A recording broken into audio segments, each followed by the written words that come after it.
The following program was produced under the influence.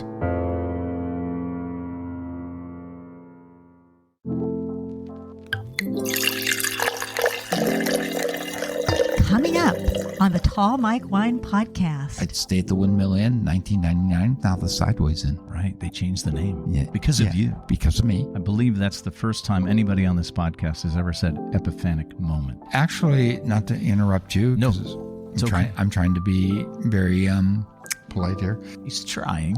He's succeeding mostly, I think. And now, the Tall Mike Wine Podcast. The cell phones have been silenced. The wine is poured. Get yourself some if you can. And just like that, the podcast begins. The Tall Mike Wine Podcast. The wine podcast that's not all about wine. We're here to talk about life because we're all living one. Or at least that's the theory.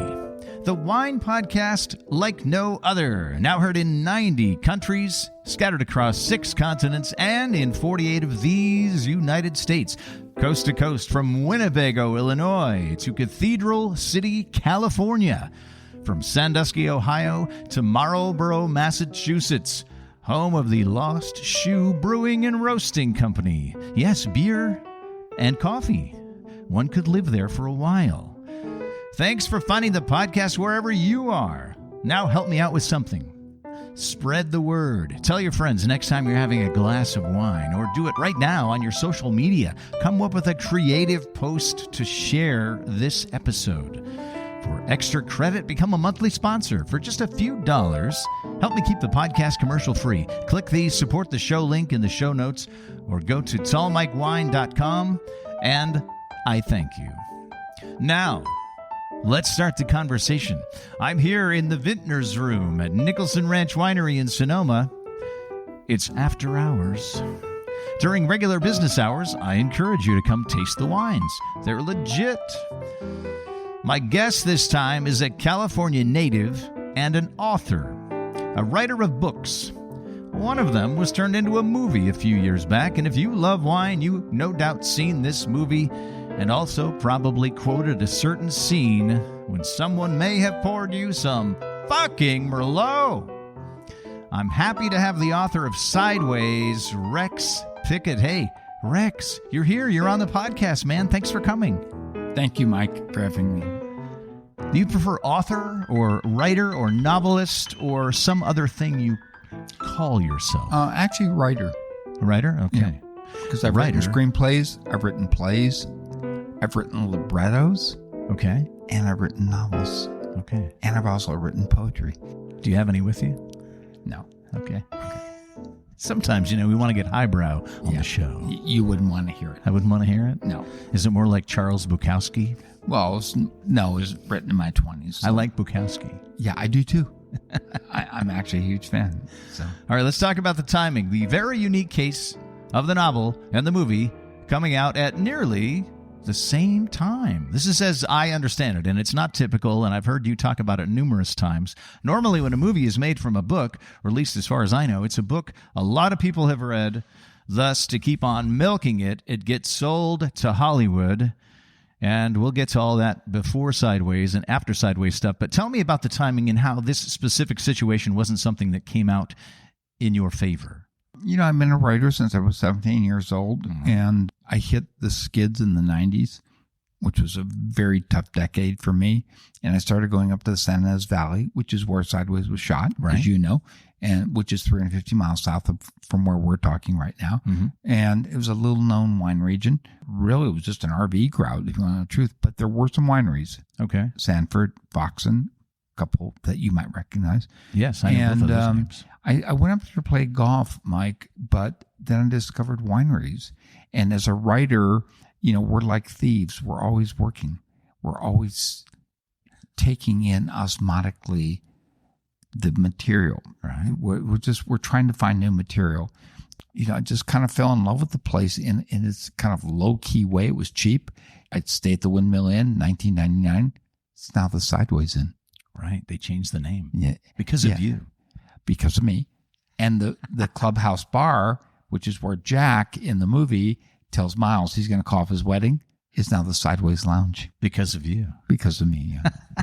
Yeah. Okay. So you were living in L.A. Yeah.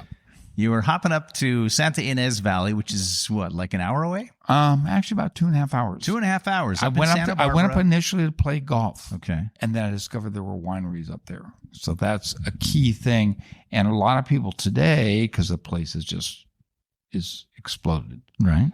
A lot of people go up, realize that just within 2 hours, they can be out of gridlock, horrible, soul-destroying LA. Right. It is absolutely a mecca.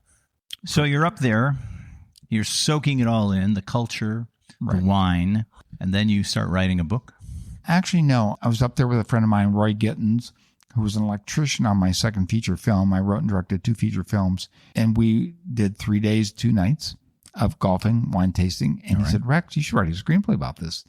And so I wrote a screenplay, but it didn't work. It just didn't work. I didn't show it to anybody. Okay. Then I started writing a short story in the first person from the point of view of Miles Raymond, Paul Giamatti, who's my alter ego. Okay. Who Paul Giamatti ended up playing in the movie? Well, I didn't know it was Paul Giamatti I was writing, but you were writing in the first person as Miles, the character. Right, but now with a screenplay, screenplays are all written in third person. Right. They have no voice. Sure, this person says this, this person says this. Yeah.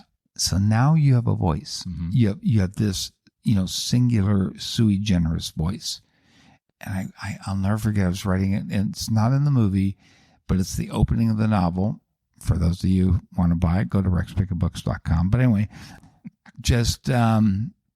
I got to the end of the short story. I thought, oh my God, this is the prologue to Sideways. This is a novel, not a screenplay. So it started out as a screenplay that didn't work, and then it was a short story, and that then inspired you to build it up into a novel? It literally, I had an epiphanic moment, and I literally stood up from my desk. I want to stop you for a second. I believe that's the first time anybody on this podcast has ever said epiphanic moment. Thank you. Okay. It's not a medical term. And the epiphanic moment caused you to continue writing. Yeah, I realized that there was that screenplay that I'd written that I didn't show. I didn't show to my agent. I was embarrassed by it, and I thought, wow, what if Jack comes in and rescues him? It's a wine tasting that kind of degenerates into a brawl. It's not in the movie, but it's in the novel. And there were wine tastings I was going to in Santa Monica at Epicurus. I just thought, wow, what a wonderful prologue. And Jack comes in and saves him. And now we're off on the journey. And then you just kept going. 9 weeks. Wrote it in 9 weeks. You wrote it all in 9 weeks. Yeah. But people ask me this a lot, Mike.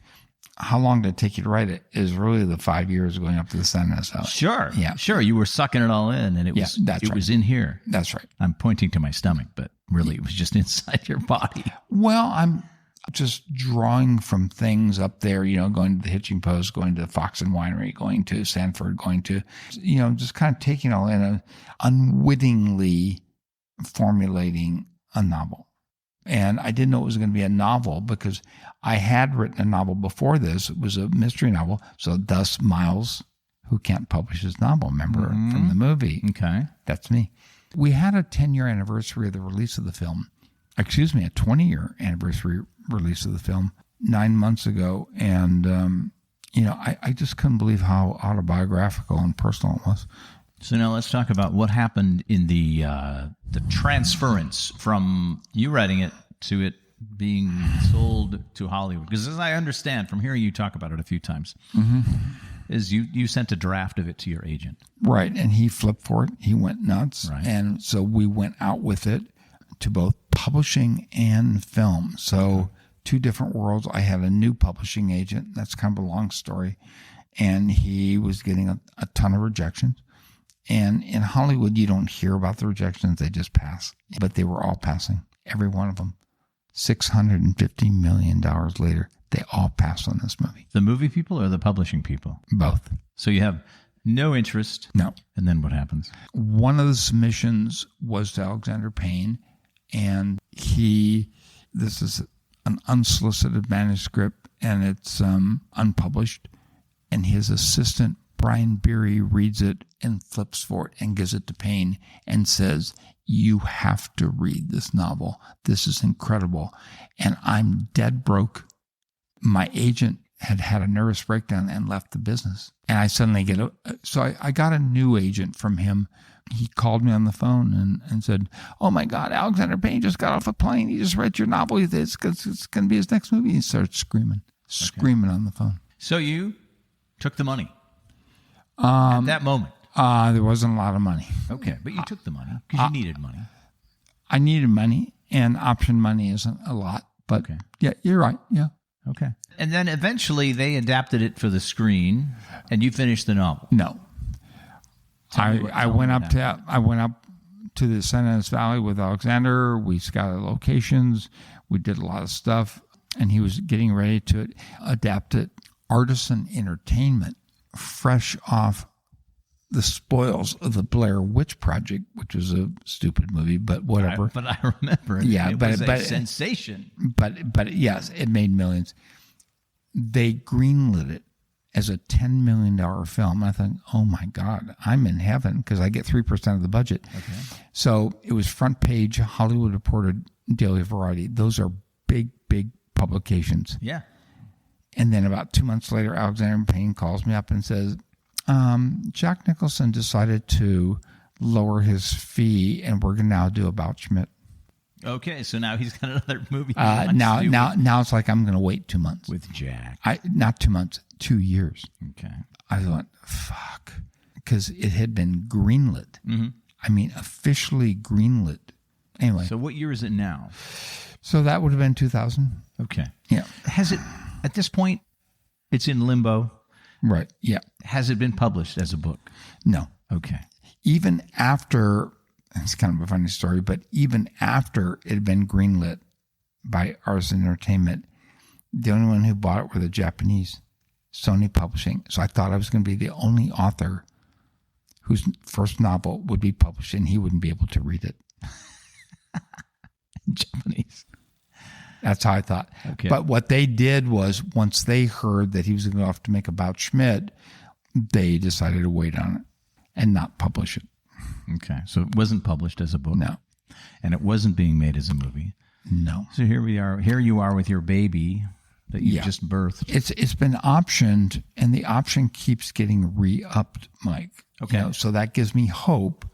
But you don't know after 2 years. I mean, to make a film to go into pre-production, production, post-production, you're talking 2 years. Mm-hmm. You don't know if the bloom is going to be off the rose. Now, fast forward it to the next time you got some traction. Well, he finished About Schmidt. Okay. The film made money, and it gave him more, cachet in the business. Gravitas. Yeah, it did.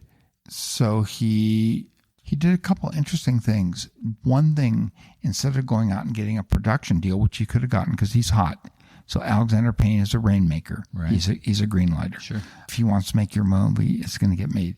So what he did was he opened a casting office in New York and a casting office in L.A., and he did the screenplay and gave me every draft of it before he got a production deal. Once he was done with that and he was going to cast it with who he wanted to cast it, no one wanted Paul Giamatti. Nobody. He was going to take the package to whatever studio wanted it and said, here it is, take it or leave it. And then? So he did. I remember he called me at one point and said, I can't find my Miles. I'm not going to, Miles is the character of Paul Giamatti. Yeah. I'm not going to make this movie. I'm not going to make this movie. Now I'm having a second myocardial infarction. And then he called me up 2 weeks later. I found my Miles. Who is it? Paul Giamatti. I didn't know. And I'm a film guy. Right. I didn't know who he was. Who's that? Yeah, who's that? So he took it around to various studios, DreamWorks and others, and now there's some stories I can't tell because they'll make me look bad. But a lot of people wouldn't give him. They wanted to be in business with Alexander Payne, but not with Paul Giamatti as the lead. Russell Crowe, great. Sean Penn, great. Yeah. No, and they told him that. George Clooney is Jack. Right. Great, but not Paul Giamatti. Okay. Not Thomas Hayden Church. At some point, things moved forward, and the movie. What are you pointing at? Pointing at the wine. Oh, you refilled. I didn't. Oh, I did because I'm sipping wine. We always sip wine on the podcast. Okay. Well, You can refill at any point. I don't. On podcasts, I usually... No, I'm kidding you. This podcast is not all about wine, but it is fueled by wine. It is fueled by wine. Well, the movie is fueled by wine. And we're recording it on my Friday. Are we going to go to the two hands? We are. We're going to go to we haven't talked about the first wine yet, though. Okay. So we're going to wait. Okay, let's talk about it. So anyway, so he got turned down a number of different big studios for big time money. Then he went to Fox Searchlight, which is the specialty division of 20th Century Fox. Mm-hmm. And at $15 million, Peter Rice, was the head of the studio, the most wonderful studio executive I've ever met, because they're the most horrible human beings on the planet. They really are. And he just said, no, I love it. Let's do it. So the movie was made. So now it's not Artisan Entertainment, it's Fox Searchlight. Okay, that's bigger, right? Well, that's a bigger deal. They're under 20th Century Fox. So they had the marketing muscle. They had a lot of, it was great for us, and there was more money. So it went from a $10 million film to a $15 million film. Okay. And then the movie is made. When did the book finally get published? The book literally, it was published after the shooting of the film, but before the release of the film. So sometime in that period. It shouldn't have been. I sold it for $5,000. Stupidest mistake I ever made. All right, Rex. Well, okay, we won't get out. Are the people in the Greater Santa Barbara Chamber of Commerce, are they throwing you a parade every year? Yeah. No. When was the last time you were there? I actually, took my partner Joy down there. Joy, who's sitting in the interview tonight. Is sitting here. In the third chair here in the vintner's room, very quietly. And I took her on a sideways tour. Before where why I went up there to play golf and everything. Right. And the after and whatever. And she saw a very different world, the Windmill Inn where the guys stay is now the Sideways Inn. So all these things we've talked about. Right. It's just a very changed place. They're very, very wealthy there. Solvang is this kitschy Danish town, but not anymore. It is now a virtual Sideways movie theme park. Just because of you. Well, I wrote Sideways, Mike. You did? Yeah. And they made a movie only because I wrote a book. Right. They wouldn't have just gone up there and say, oh, let's go up to the San Ynez Valley and just make a movie. It all came from you. Yeah, the genesis is me. And not only the genesis, but when I saw the movie on a more personal note with Joy, we had a 20-year anniversary of the release of the film, as I told you, about 9 months ago. I couldn't believe how personal and autobiographical and just confessional the movie was. And I realized maybe it's that heart and soul and that truth that is what has resonated with people over all these years. It has stood the test of time. I think you're right. It's also a great buddy movie. Yeah, it is. That's a genre. We think of that from the 1980s buddy picture. No, you're absolutely right. It's a great buddy movie. The buddy. People always ask me, they say, what's your favorite wine movie? Do you like Sideways? And I'm like, if I think of Sideways as more of a buddy movie than a wine movie. But it's more than just a buddy movie. It's a relationship movie. It has this unique element of wine. Wine is so crucial to this movie, and Miles gets it right. And Alexander Payne, God bless him, he didn't just make it into something silly or stupid. He got Miles' speech about Pinot Noir right, and Maya's speech, and that's another long story, about the life of wine and how she believes in it, because a lot of us, and I know you're like this, and Deepak here at Nicholson Ranch, which is one of my favorite wineries in all the world, we get the soul of wine. Right. We truly get the soul of wine. But at another level, it's Miles, Paul Giamatti, my alter ego, staring into the abyss of failure. Right. And a lot of people can relate to that. I know you can, Mike. Every day. Yeah, I spend a little time staring into that abyss. Yeah, exactly. Hey, Rex, guess what time it is? It's time to taste the first wine on the podcast. Should we give Joy a taste? She's already got some in her glass right there. Joy's my partner, my manager. She does everything for me. Just my heart and Joy. I'm literally up in Napa because of her. She came to New Zealand, so I wrote Sideways New Zealand. So there's been 3 sequels, as you know. Sideways We're going to talk Oregon, about that Sideways, a little bit. Let's not get ahead of ourselves. I'm not trying to be self-serving. There's Sideways Oregon, Sideways Chile, and Sideways New Zealand. And now the next one, Mike. Yes. Do we need a drum roll? A drum roll, yeah. I'll put one in right here. Okay. Sideways Burgundy. Okay. And Joy made that trip happen. Joy is sitting in on the podcast, and she's being quiet right now, so she is smart. Oh, she would not be quiet if I put the mic in front of her. All right, now we're going to taste the first wine, and here's what I like to do most of the time. I'm the kind of guy that's very simple. I either run right toward the obvious thing, or I run away from it.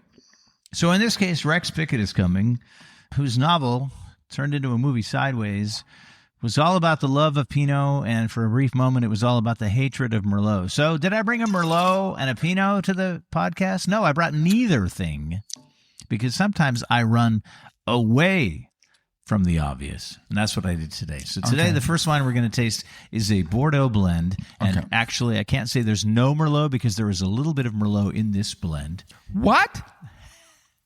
There's fucking Merlot in this? Fucking Merlot in this wine. Oh, my God. Were you trying to poison me? It's only 10%. Okay. That's cool. Okay. Maybe I'll survive. You've been sipping it. How do you like it? So what are the grapes in here? Okay. This is a wine from Washington State, which might be a future Sideways novel. Yep. If they play their cards right. Yeah. This is from a winery called Mark Ryan, which was established in 1999 in Woodinville, Washington. Wow. By Mark Ryan McNeely. So he uses his first and his middle name for his winery name. He's actually one of those guys who started making wine on his own, self-taught, in other people's garages with fruit that he could buy from wherever he could buy it. Wow. And this was back in the very late 90s. Wow. And now he is the 14th largest winery in the state of Washington. Really?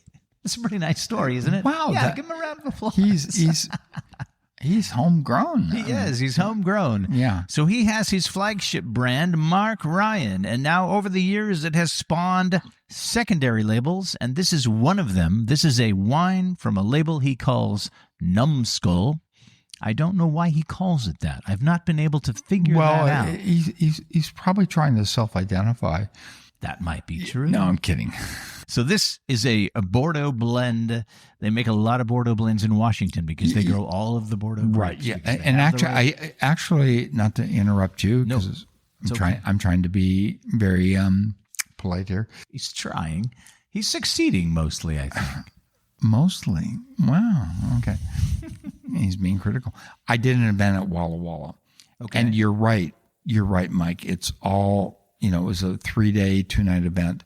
And it's mostly Merlot. It's mostly Bordeaux varieties. They make the big reds in Washington. Lots of Cab, lots of Merlot. Cab well, they're on the other side of the Cascades where it's hot. Yes. And it's arid. And I don't think...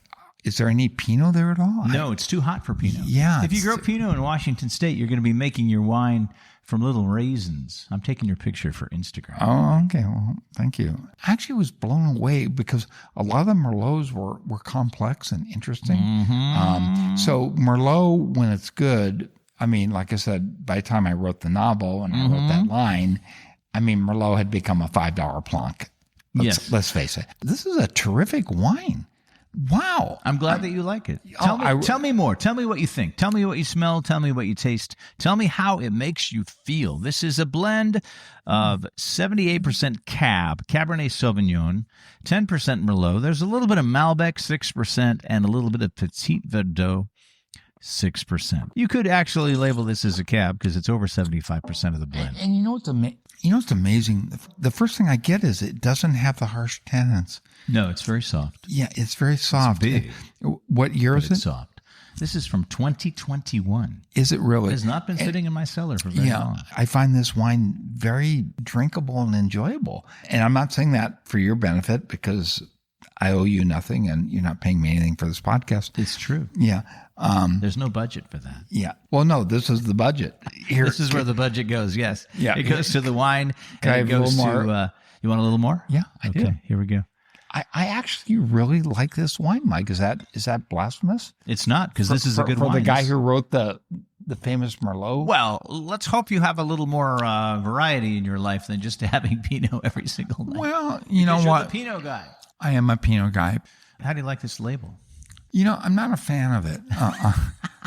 It's an interesting label, and one of the reasons I really like this wine is because it's really good, and the label is cool. I think the label is cool. Let's give a shout-out to the artist that came up with this label. The Numbskull label is a collaboration with the talented, it says here in the bio, the talented, it almost sounds like a Trump thing, the talented Sherilyn Andre, who utilizes her method flame painting with scorch marks and soot to create this label artwork. I will put a picture of this label on my Instagram. Maybe I need to look at it, because right now it looks like a cerebral hemorrhage of the imagination. Well, it does, because it's got some wine spilled on it. Yeah, okay. Because I dribbled a little bit. No, in all fairness to her, it's imaginative.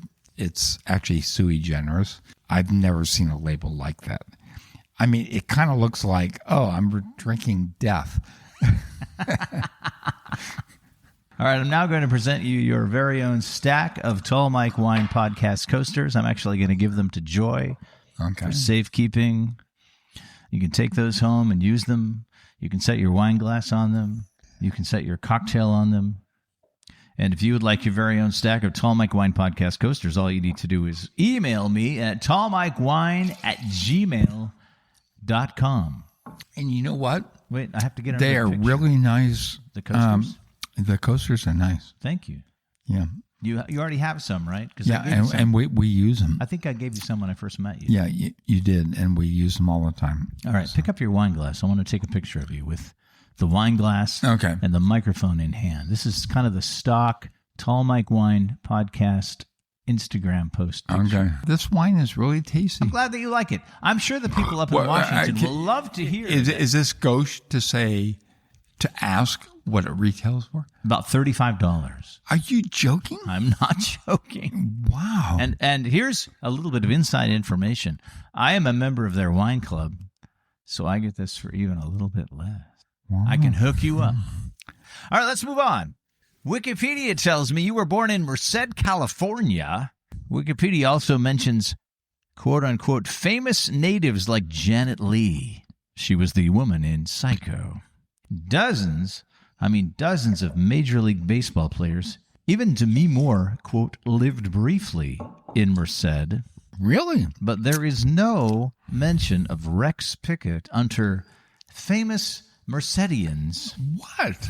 What is wrong on the Wikipedia That's page? just, 50 miles east of here? No love for your hometown. Did you not live there long enough or what?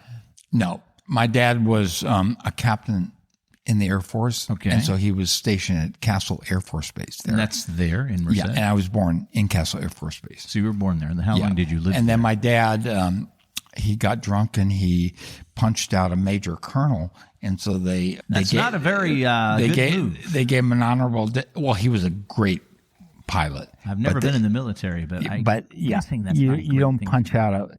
Well, the guy was also drunk and said something about said something about my dad's wife, which wasn't my mother at the time because he's had several marriages. Oh, and this gets more interesting by the moment. Yeah. Anyway, they grounded him. They didn't fire him. They grounded him. My dad said, "If you're not going to let me fly, fuck you." Yeah, I'm out of here. Yeah, I'm out of here. And so we started a Hagera to use the fancy word on you. Say the word again. Hagera. Hagera. Hegira. All right. I don't know what it means. To Southern California. And my dad had a pool business in San Bernardino, and that went bankrupt. So when did you move out of Merced? I was probably 2 or 3. Oh, you were a very small child. Yeah. In fact, so young Rex left Merced at a very early age. Yeah. My only memory of Merced was I stole out of the window, went onto the railroad tracks, and was hoping a train would run over me. Wow. Yeah. I actually have that memory. Were you looking into the abyss? I think I was like, I don't want to live this life. At 3 years old? Yeah. Okay. Two maybe even. At 2. And my dad rescued me off the railroad tracks. Well, thank goodness for that. Otherwise, we wouldn't have Sideways. Well, and, according to my ex-wife, she might have thought that would have been a blessing. All right. So you're there in Merced, and then you move to San Bernardino. My dad starts a pool business. He goes bankrupt in that. And with $500, I have two brothers, obviously he was now remarried, and we moved to San Diego. And that's where I grew up. So you bounced down to Southern California. San Diego. The southernmost realm. Yeah. And my dad was dead broke. Okay. And he gets into the laundry business, and that's a long story. I'll spare you that. And my mother gets a job as she was actually a certified nurse from the Walter Reed Hospital, and she gets a job with a doctor whose job every morning was to shoot him up with morphine. Wait, whose job was to shoot who with morphine? My mother. Your mother's job? Yeah. Was to shoot the doctor with morphine? Yeah.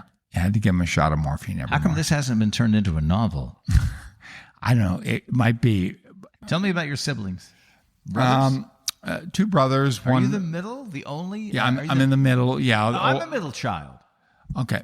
Middle child. Three brothers. So my little brother is done great for himself. Actually, he's a coin-op laundry machine repairman, but he's done really well with real estate. My younger brother sadly died, but he deserved to die because he stole all my mother's money after she had a massive stroke. How did he die?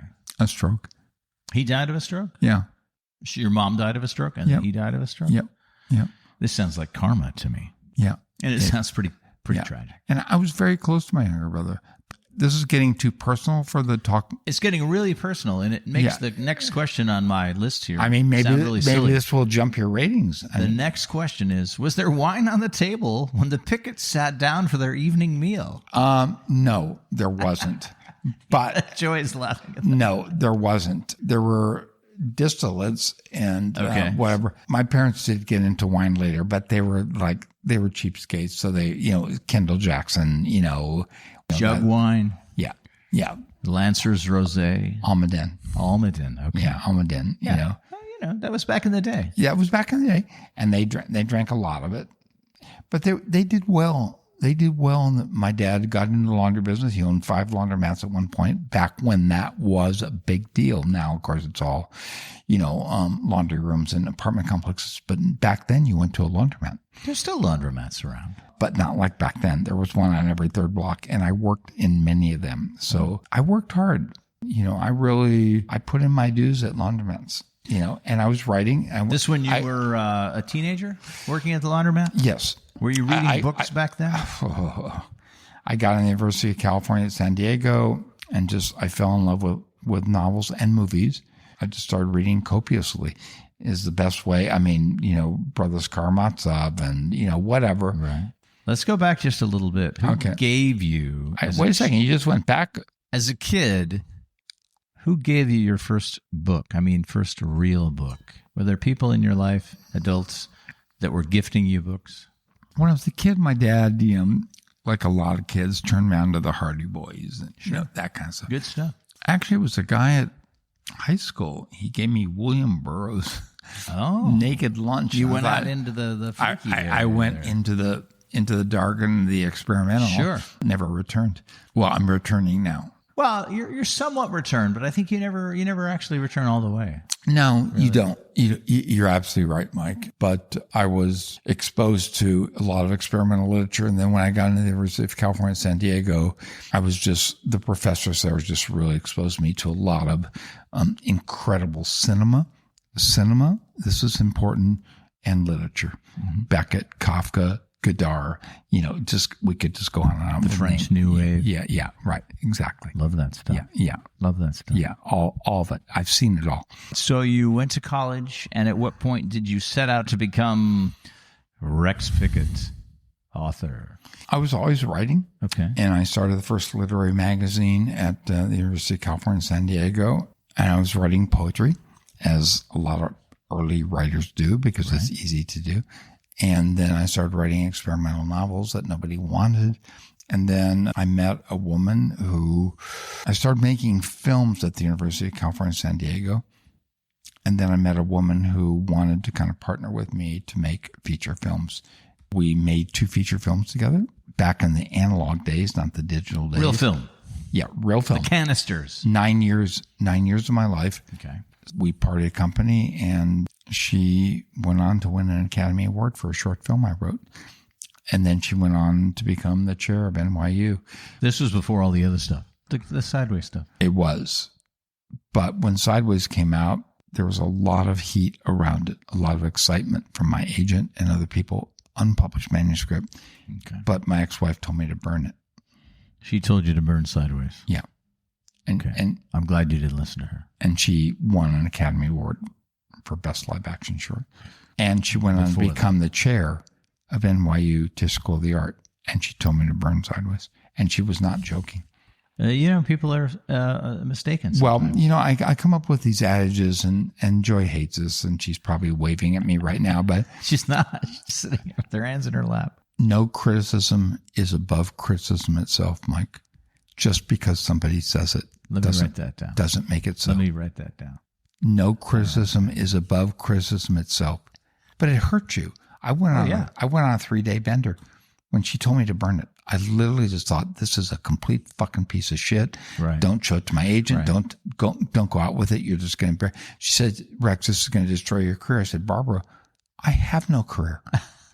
I'm dead broke. Well, she was wrong. You were right. Right. And speaking your mind, Well, thank you. Thank let's you, talk Mike. about the next wine. Yeah. It's in your glass. Yeah. We are now drinking a wine from Australia.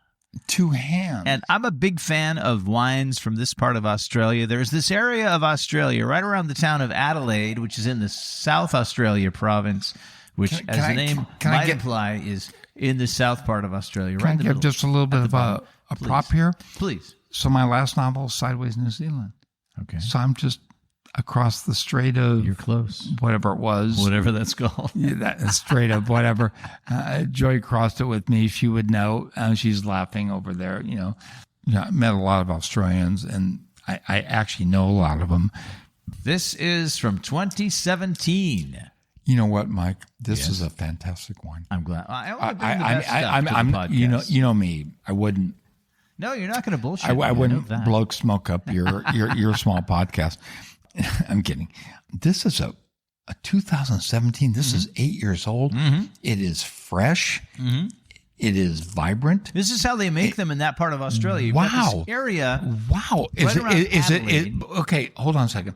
Is it 100% Syrah? It is. Wow. 100%. This is a really good wine. Let me give you everybody the Okay. name of this wine. It's from a winery called Two Hands, which was established around the same time that Mark Ryan was up in Washington making wine with his two hands.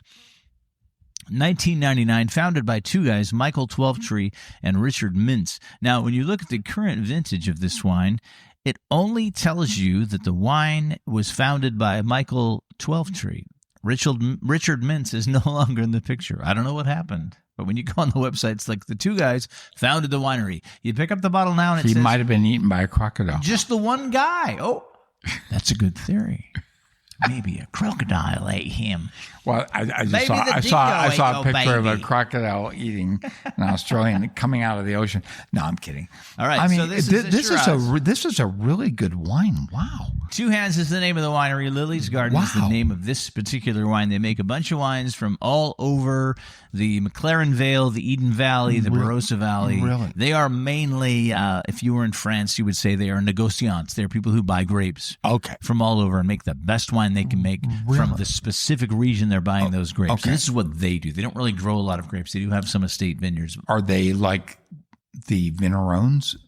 Are they making the wine? They're or- making the wine. They're making the wine, but they're sourcing the grapes. They're from- sourcing the grapes from all over Right, Australia. okay. So if you go to the Two Hands website, you're going to see they have this whole garden series. This is and all the really garden good. series wines are named after some of the children in the family, and Lily is one of the kids. So Lily's Garden is named after one of the kids. Wow. And this is the Shiraz from 2017. Wow. Why don't you- 2017, it hasn't matterized.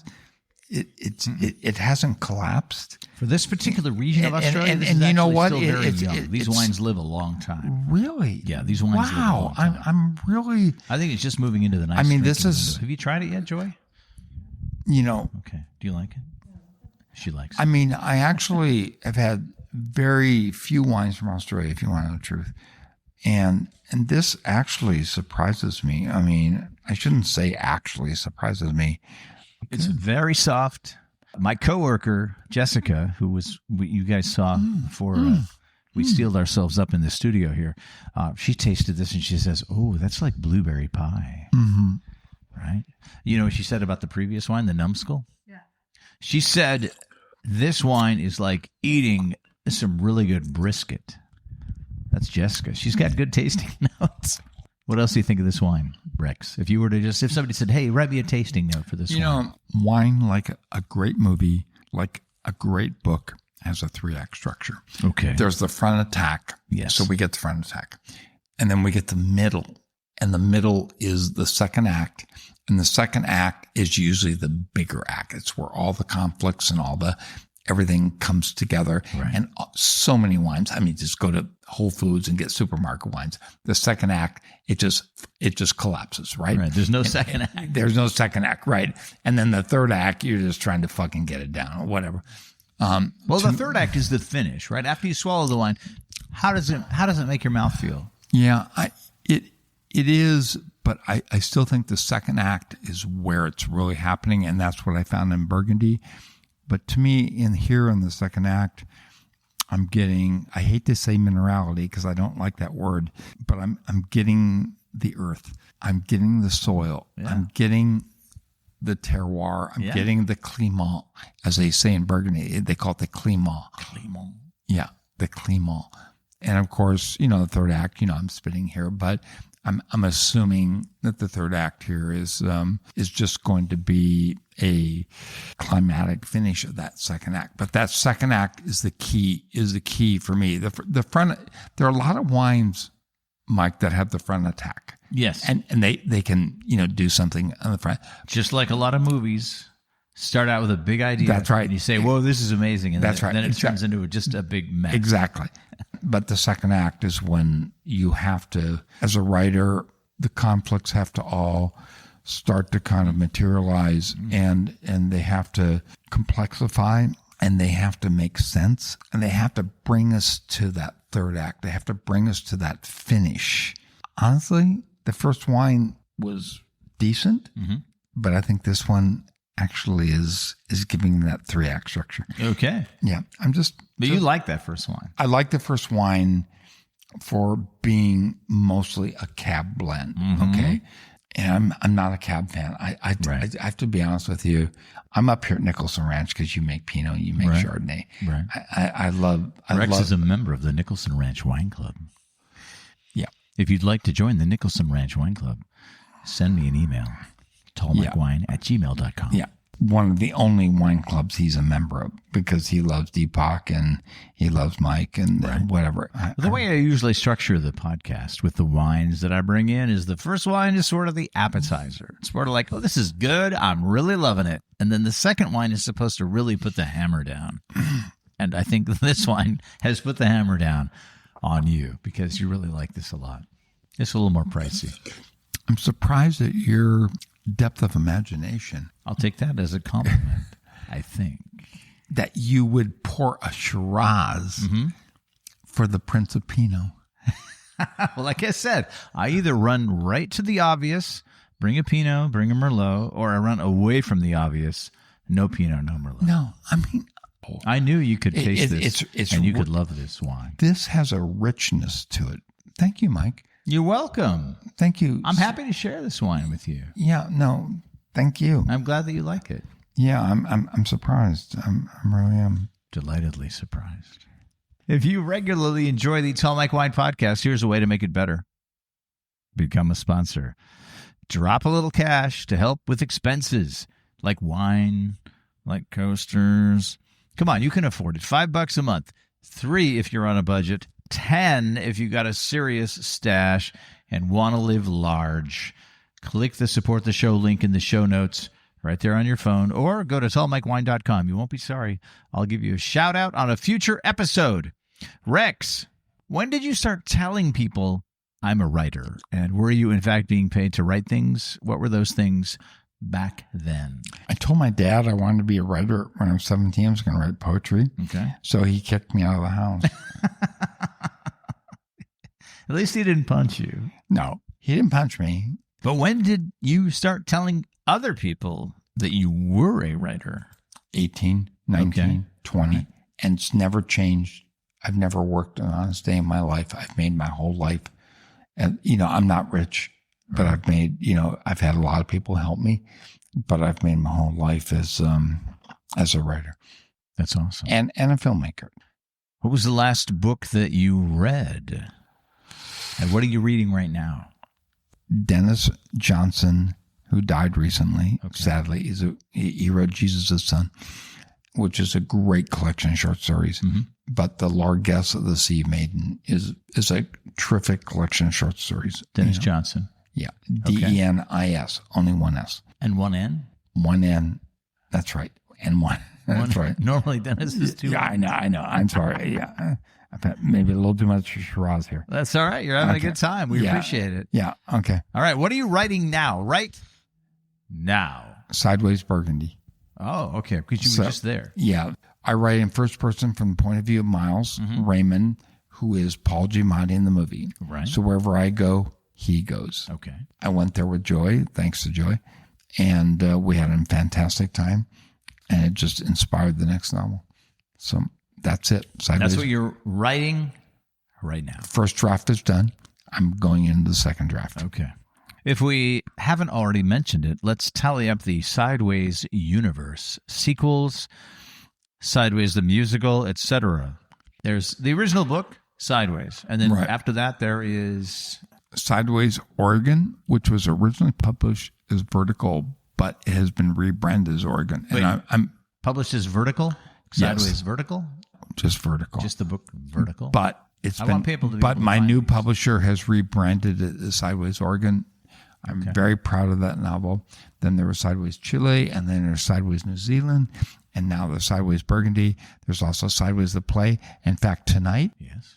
it played in front of 500 people in Riga, Latvia. And tomorrow night, Yes. 500 people in Riga, Latvia. It's a huge hit there. And If you can make it in Riga, you can make it anywhere. okay. If you say so, Mike. Let's say you're throwing a dinner party. Who are the great writers you'd invite? Pick a couple of living ones, pick a couple of dead ones. Living ones, I'd pick Julian Barnes. Oh, I love him. Yeah. And he's a wine guy, but I'd love Julian Barnes to be there. Dead ones, I'd pick Ernest Hemingway. Honestly, I think that you and he would have a lot to talk about. yeah. There are so many other writers because I love, but I guess those two would mean a lot to me, All right. Let's talk about wine again. Okay. What's your desert island wine? The one you would take with you and drink while you were stranded on a desert island. Yes, I know that's a faulty premise, but work with me here. It's going to be a Pinot, right? I hate to say it. There's two. Okay. I got to say, Ken Bernard's Ancien Pinot is so juicy, so rich. I have to say, Is that from Santa Barbara? no. Joyssance is a Sonoma. No, Sonoma, I don't know whatever. that. I honestly think I would take a Cactus Hill Nicholson Ranch. Okay. And I think I'd actually take a Saint Aubin Bourgogne Blanc Sure. with Joy, but only with Joy, because she would understand. You can have her on the desert island too. I can? Yeah, but I'm just talking about the wine. And now, a desert island book.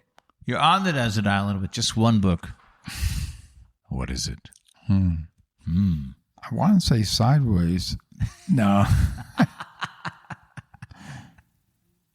Honestly, You're going to be reading it over and over and over again. well, I had to read it over and over again when they did the play Yes, you because, did. probably War and Peace. Oh, okay. Yeah. The big book. Yeah. The big one. I love that. Because Okay. you can read it over and over again. It's so rich. I don't think you get ever tired of it, So, No. yeah. When was the last time you read it? When I was 19. Yeah. Maybe it's time to revisit. That was only 20 years ago, Not everything you hear on the Tall Mike White podcast is true. Rex, thanks for hanging out. Mike, what a great podcast. It's a good time, right? Yeah, no, it's great. Thank you so much. The conversation has been scintillating, and your questions have been just really great and to the point. I've done many podcasts. I've done many interviews. This is right up there on the top, too. This has definitely been the best wine, right? Yeah. This is, and with the wine, over the top. The Tall Mike Wine Podcast was conceived and is written, produced, edited, and maintained by yours truly. Help me keep it commercial-free by becoming a monthly sponsor. Click the link in the show notes. For a peek behind the scenes, follow me on Instagram. See Rex and me here in the Vintner's Room. See pictures of Olive, my cat. Occasionally a great reel about what I'm drinking and what I'm eating. If you need your very own set of official Tall Mike Wine coasters, send an email to tallmikewine@gmail.com. I'd love to hear from you. Okay, this episode is over, but another one will be along soon. Be sure you're subscribed. Rex, thank you again for hanging out. Joy, thanks for sitting in and getting all sideways with me. Thanks for finding me. I'm Mike Stone. Keep swirling, keep sniffing, keep sipping. Cheers.